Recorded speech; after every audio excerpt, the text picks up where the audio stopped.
This is Optimal Finance Daily, episode 1984, Reclaiming the FIRE Movement for High-Value Work by Mast of TrueHourlyWage.com. And I'm your host and personal finance enthusiast, Diana Merriam. We're going to get right to today's post as we optimize your life. Reclaiming the FIRE Movement for High-Value Work by Mast of TrueHourlyWage.com. I've wanted to write this post for quite some time, but I have continually put it off because I want to get it just right.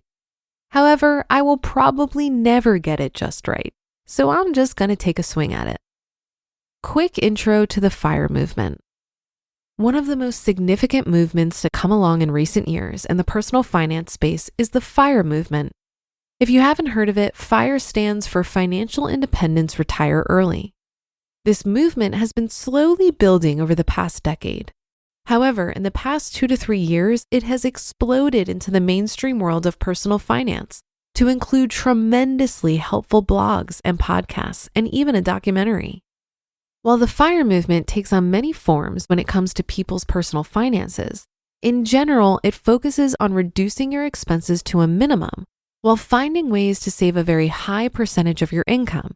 Think 50 to 90% of your income, especially through tax-advantaged accounts, which then accelerates the ability to retire early, usually anywhere within 5 to 20 years.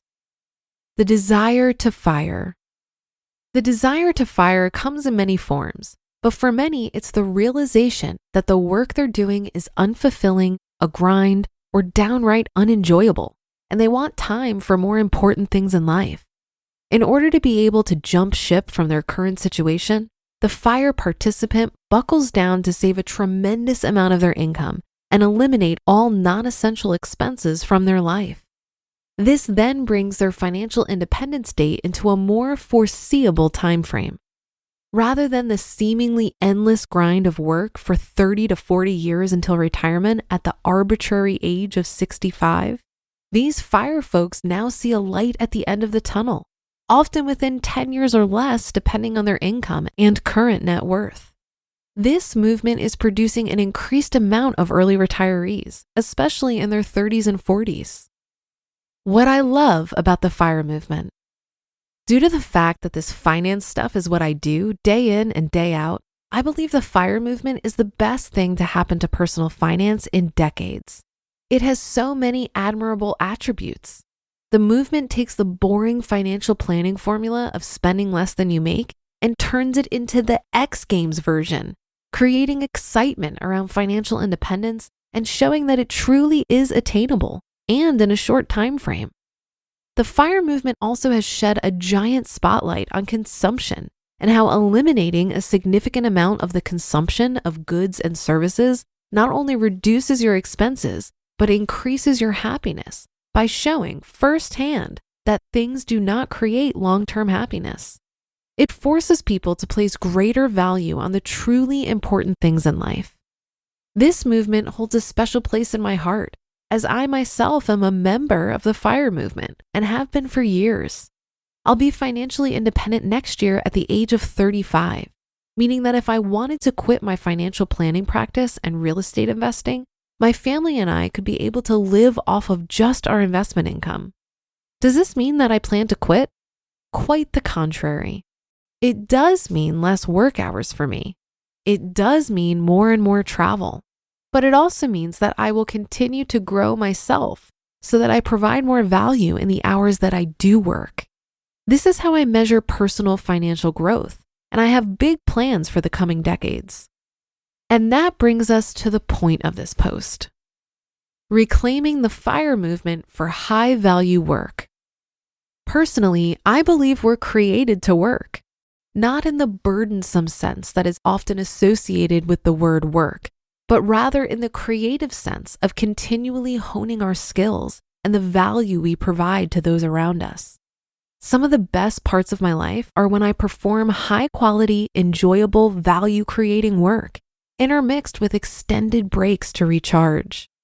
Many in the FIRE movement are so focused on jumping ship from their current non-ideal situation that they neglect to think about what they're jumping to.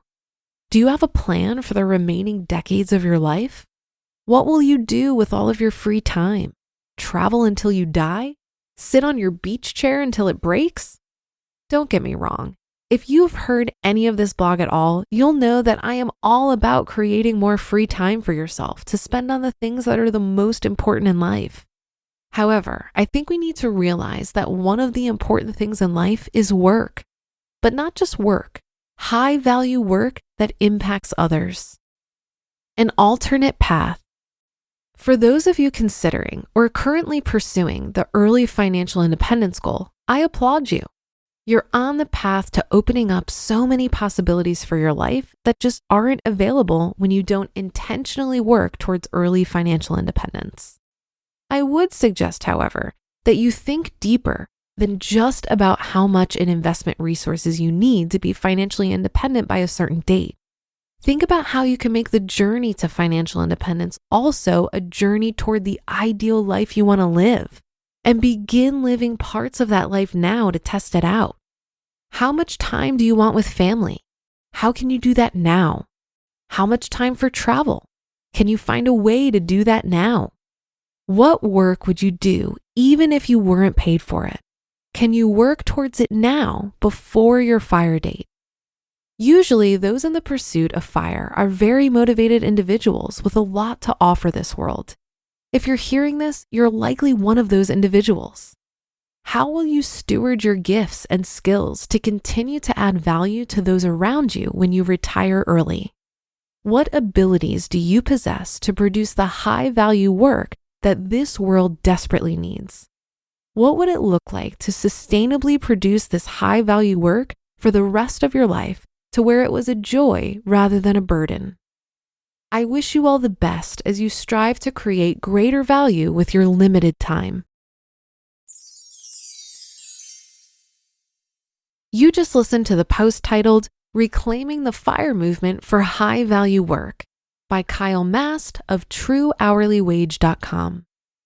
I just got back from the World Domination Summit, which is one of my favorite events and actually inspired me to create the Economy Conference, which is a party about money for those who haven't heard of it. World Domination Summit is an event that explores the question, how do we live a remarkable life in a conventional world, from a number of different angles, including financial. I hosted a meetup about the FIRE movement and was delighted that so many people showed up. This is a group of smart, creative people, and they asked really thought-provoking questions about FIRE. One big question was, why would someone want to retire and stop working? And it inspired this analogy.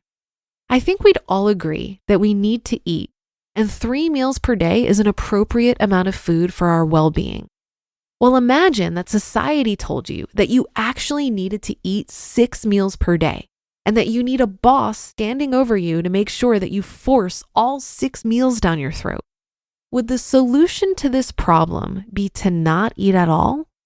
No, you could just reduce it to 3 meals per day. For most of us, work is really important for well-being, but society wants us to be gluttonous about it.